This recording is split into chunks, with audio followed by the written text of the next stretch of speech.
जिसकी आंखें बिल्कुल कमज़ोर हो और जिस्मानी कमज़ोरी हो, तो ये मेरे हाथ पे जो है इस वक्त मुश्के के अंडे हैं और ये वाले अंडे बिल्कुल कम पाए जाते हैं।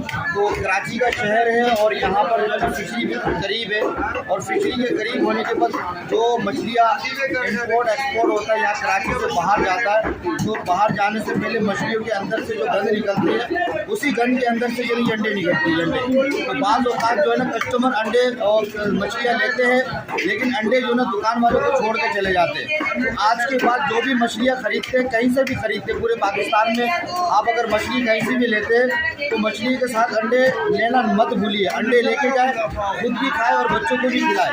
ये अंडे खिलाने से आँखों की कमज़ोरी और जिस्मानी कमज़ोरी वगैरह बहुत ज़बरदस्त में फ़ायदा होता है। किसी भी साथी को अगर इस किस्म की चीज़ें चाहिए तो ये कराची का जो मार्केट है और ये सरजानी टाउन में वाक़ है, लियारी 36 की मार्केट है।